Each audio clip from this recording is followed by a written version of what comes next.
Bonjour et bienvenue sur la chaîne Maths et Jeux. Dans cette vidéo, je te propose de trouver la liste des diviseurs d'un nombre. Au début du programme, le personnage demande à l'utilisateur de choisir un nombre. Ce nombre est donc contenu dans la variable réponse. On va maintenant créer une liste.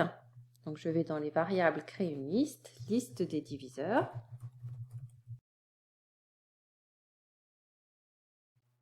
Et comme à chaque fois que je crée une liste, je pense au début du programme à la réinitialiser, c'est-à-dire à supprimer tous les éléments qu'on avait pu mettre dans un précédent lancement du programme.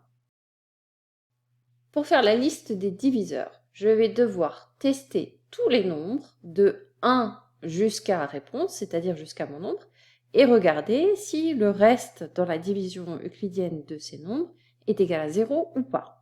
Si le reste dans la division euclidienne est égal à 0, ce nombre est un diviseur, sinon il ne l'est pas. Il va donc me falloir un compteur qui va prendre au départ la valeur 1 et qui va prendre à la fin la valeur réponse. Et ce compteur, ça va être le nombre qui est potentiellement un diviseur.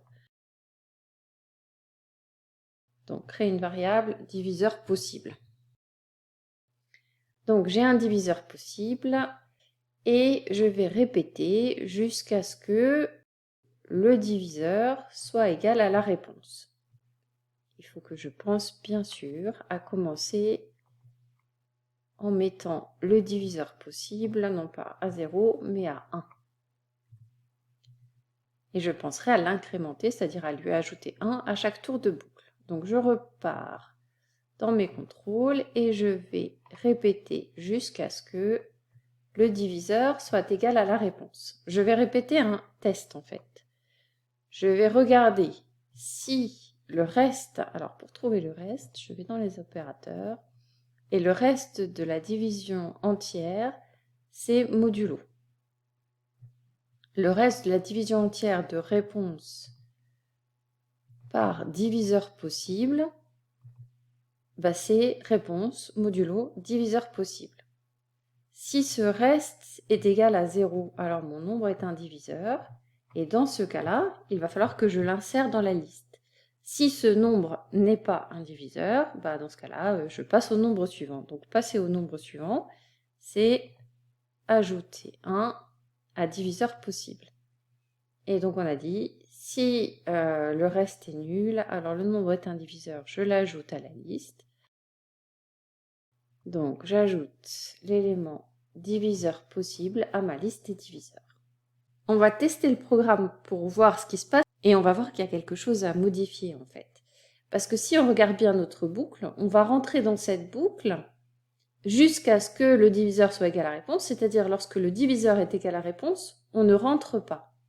Donc à ce moment-là, la réponse ne va pas rentrer dans le tableau. Or on sait que pour tous les nombres entiers, le nombre et 1 sont des diviseurs. Si je ne mets pas le nombre dans le tableau, il va me manquer un diviseur. On va voir que c'est le cas. Par exemple, ici, on va tester 10. On va voir que la liste ne va pas jusqu'à 10. Donc, soit j'ajoute en bas simplement réponse à ma liste, ce que je peux faire. Dans ce cas-là, on va voir qu'on a bien tous les diviseurs jusqu'au nombre. Soit je change la condition d'arrêt de ma boucle.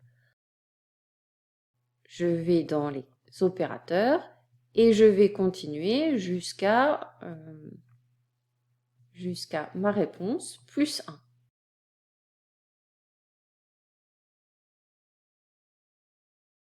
Voilà, dans tous les cas, le programme marche. Personnellement, je préfère cette deuxième version, mais l'autre est aussi possible.